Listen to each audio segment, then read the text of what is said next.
The latest word we get from the airport is that, quote, all hell is broken loose out there, that there is still shooting going on, that there's a report of a burning helicopter. And the worst words I ever heard in my ear was what he said, Jim, we've finally gotten clearance to put it on the air. When I was a kid, my father used to say, our greatest hopes and our worst fears are seldom realized. Our worst fears have been realized tonight. The conflict of the Munich Massacre was a very big event, with a compromise that affected many nations worldwide. The Olympics were a very happy event. Everyone clear-minded, excited for the Olympic Games that were to be started later that day. It was all fun and games, until the morning of September 5th, 1972. In the reenactment photo being shown, 8 terrorists snuck into the Olympic Village and performed an act of terrorism that affected many in Munich, Germany, and many nations worldwide. 5 of the terrorists jumped the fence at the West Wing, dressed as Olympic athletes who were coming back late from a party. Olympians jumping the fence to get in was very common back then, so no one thought anything of it. 3 of the terrorists are thought to have obtained fake IDs and entered through the main Olympic gate. The terrorists then went to apartment 31 Canale Strasse, where they were to carry out their plan. 31 Canale Strasse wasn't like the other apartments. This apartment held the Israeli athletes who were the target of the terrorist attack. While heading to the building, the terrorists captured 2 unsuspecting hostages named Moshe Weinberg, an Israeli wrestling coach, and Yosef Gutfried, a wrestling referee. While Weinberg was trying to fight the terrorists off, they shot him in the face. Somehow he survived the shot, but that wasn't the end. The terrorists held Weinberg at gunpoint and told him to show them where the Israeli athletes were staying. He led the terrorists to the 3rd apartment in the building. There is where the weightlifters and wrestlers were staying. Experts think Weinberg led the terrorists to that apartment because the weightlifters and wrestlers would have a better chance of fighting the terrorists off. A fight is exactly what happened. The lifters fought the terrorists, but the terrorists regained control of the hostages.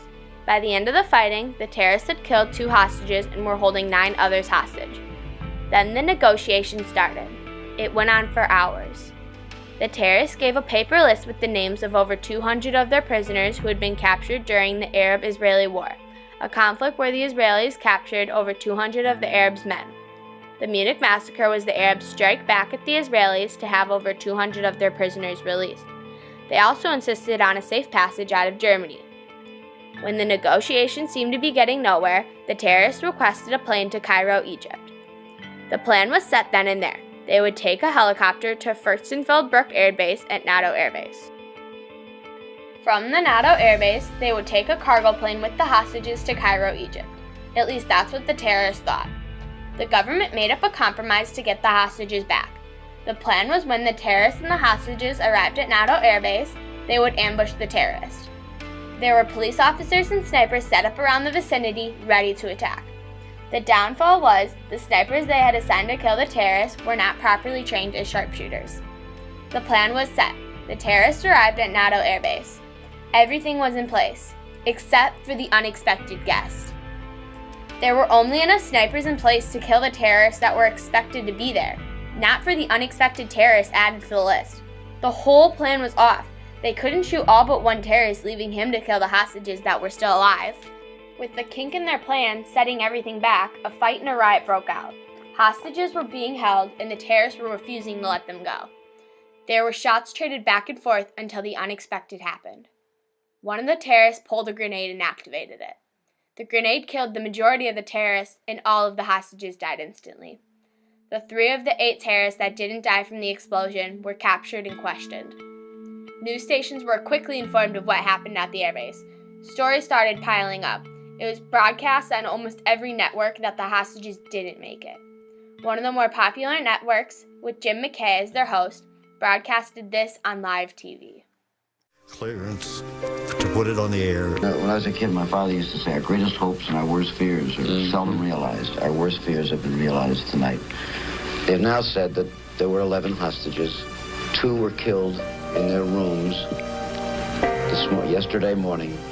9 were killed at the airport tonight. They're all gone. Families of the loved ones got confirmation that their loved ones had died. It was a very sad, tragic day for many. Almost 24 hours later, the Olympics announced they would not let the terrorists win and have power over them.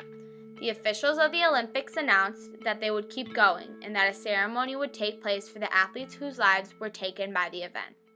The ceremony took place giving honor to those who had passed. The Olympics went on. That wasn't the end of the event, though. It was a struggle for the loved ones of the victims to accept this act of terrorism to be over, but they all stand proudly today and will never forget the ones they lost. With the new compromises in place, many people were affected worldwide. One of the compromises was tighter security. Tightening the security has had the biggest change on the Olympics. Another compromise put in place was taking threats and tips more seriously. If the tip that the terrorists were going to attack the Olympics was taken seriously, the lives could most likely have been saved. The Munich Massacre has left a dent in the Olympic history. The pride Germany felt was dented also. The word terrorism is a big fear to people. People nowadays often feel unsafe and don't know what to expect. With the new compromises, hopefully something like the Munich Massacre won't happen again, but only time will tell.